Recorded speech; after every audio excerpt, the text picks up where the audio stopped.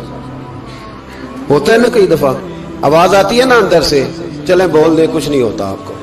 اللہ جانتا ہے یہاں کوئی کچھ نہیں کہے گا آپ کو, اور ہماری تو ویڈیو بھی نہیں گھومتی, یعنی خبر بھی نہیں ہو کہ کس نے ہاں کر دی کس نے نہ کر دی. آپ بغیر ٹینشن کے بات چیت کریں, آج کچھ نہیں ہوتا انشاءاللہ تعالی. آتی ہے اندر سے آواز. میں آپ سے اس لیے ان چیزوں کی تصدیق کراتا ہوں کہ باقیوں کو بھی آتی ہے کہ نہیں, اس لیے تصدیق. کبھی کوئی کسی جگہ انسان پریشان ہوتا ہے تو محسوس کرتا ہے کہ وہاں مجھ سے ہوتا ہے نا جی, جس کو یہ نصیب ہو جائے بڑا خوش نصیب آدمی ہے. حضرت مولا علی فرماتے ہیں اگر تجھے دنیا میں سزا مل گئی تو بچ گیا ہے, سمجھ پھر اللہ کرم کرے گا, آخرت میں سزا نہیں دے گا. اور یہ یاد رکھ لے, وما اصابکم من مصیبت فبما کسبت ایدیکم ویعفو عن کثیر. اللہ فرماتا ہے دنیا میں تجھے جو بھی تکلیف پہنچتی ہے وہ تیرے ہاتھوں کے کرتوتوں کی وجہ سے پہنچتی. ویعفو عن کثیر, فرمایا کثیر گناہ تو میں ویسے ہی معاف کر دیتا ہوں. یہ جو تیری زندگی میں دکھ ہے نا, یہ بھی میری قلیل سزائیں ہیں. یہ کثیر پر سزا, یہ قلیل ہے قلیل, یہ جو تمہاری زندگی میں تکلیفیں. انسان کو سزا ملتی. حضرت فضیل بن عیاض رحمۃ اللہ تعالی علیہ گھوڑے پہ بیٹھے تھے, گھوڑا شرارت کرنے لگ گیا, اچھلنے لگ گیا, کودنے لگ گیا. تو حضرت فضیل بن عیاض نیچے اترے, ایک کونے میں جا کے نماز کی نیت باندھ لی, 2 رکعت نماز پڑھی, پھر دیر تک استغفار پڑھتے رہے, روتے رہے, دعا کرتے رہے. واپس آئے, خادم عرض کرنے لگے حضور سمجھ نہیں آئی, گھوڑے نے تھوڑی سی شرارت کی, وہ بدکا ہے, آپ نے اس کو چھوڑا ہے اور چھوڑ کر کے آپ نماز میں لگ گئے. تو حضرت فضیل بن عیاض فرمانے لگے جب بندہ اللہ کی نافرمانی کرتا ہے نا تو جو چیزیں اس کی فرما بردار ہوتی ہیں وہ اس کی نافرمانی کرنے لگ جاتی. تو مجھے محسوس ہوا تھا کہ میں نے کہیں اللہ کی نافرمانی کی ہے, اس لیے ایسا ہوا ہے کہ میرے گھوڑے نے میری, تو میں توبہ کرنے لگا ہوں. اور اب دیکھتا ہوں بیٹھ کے بھلا کیا ہوتا ہے. میں نے سچی توبہ, حالانکہ مجھے یاد نہیں کہ میں کہاں بولا, پر کھری اور سچی توبہ کی. دوبارہ گھوڑے پہ بیٹھے تو گھوڑا بالکل صحیح ہو کے ساتھ چلنے لگ گیا. میرے بھائی, جب یہ تنبیہ ہے اللہ کی طرف سے, یہ متنبہ کیا جاتا ہے کہ تو بعد آ جا. بہت ساری جگہوں پہ انسان کو وقتی طور پر اگر سزا مل جائے, نبی پاک علیہ السلام کی خدمت میں ایک صحابی آئے, بات مضبوط کر دوں, واقعہ سنایا ہے نا, تو کچھ لوگ سمجھتے ہیں کہ یہ واقعہ ہے, تو میں ایک حدیث پاک امام بہقی کی لکھی ہوئی عرض کرتا ہوں. نبی پاک علیہ السلام کے ایک صحابی آئے اور ان کا سر پھٹا ہوا تھا,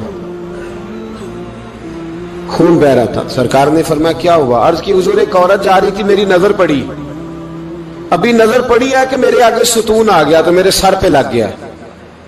نبی پاک صلی اللہ علیہ وسلم نے فرمایا تیرے لیے خوشخبری ہے, اگر دنیا میں تیری غلطی کی تجھے سزا ملی ہے تو پھر رب تجھے قیامت میں سزا نہیں دے گا.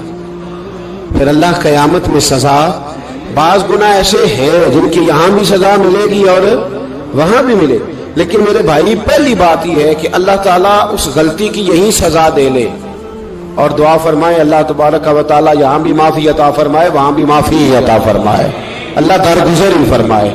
لیکن میرے بھائی ایک تو یہ سزا, ایک سزا یہ ہوتی ہے کہ انسان جب گناہ کرنے لگتا ہے تو اللہ نعمتوں کے دروازے کھولتا ہے, مہلت دیتا ہے.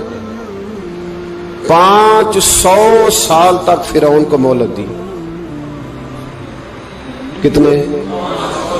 یہاں جو 5 سال حکومت کر لیتا ہے وہ کہتا ہے سب سے قابل میں ہی ہوں, مجھے مہلت بھی ملی ہوئی ہے. 500 سال مہلت دی اللہ تعالیٰ نے. اور فرعون کی قوم پر پتہ عذاب کس طرح کے آئے تھے, ٹڈیاں مسلط کر دی اللہ نے. یہ گھومتی نہیں چھوٹی سی, ہم اپنی زبان میں اس کو کچھ لوگ مختلف ناموں سے یاد کرتے ہیں, کوئی مکڑی کہتا ہے, کوئی کچھ کہتا ہے. مسلط کر دی, جاتی نہیں. ان پر بنی اسرائیل کے ان مقابل جو فرعون کی قوم تھی ان پر الزام اس طرح کا عذاب آیا کہ مینڈک مسلط کر دی اللہ تعالیٰ. برتن کھولتے تھے اندر مینڈک نکلتا تھا, دنیا کی ہر دوائی استعمال کرتے تھے لیکن مینڈک نکل آتا تھا. تھوڑا سا سمجھا کریں چیزوں کو. ہمارے رنگ نہیں زیادہ گورے کہ ہم پر عذاب نہیں آتا. کوئی بہت زیادہ اللہ تعالیٰ معاف فرمائے دولت نہیں جمع کرا بیٹھے شاہی خزانے میں کہ ہم سے پوچھا نہیں جائے گا.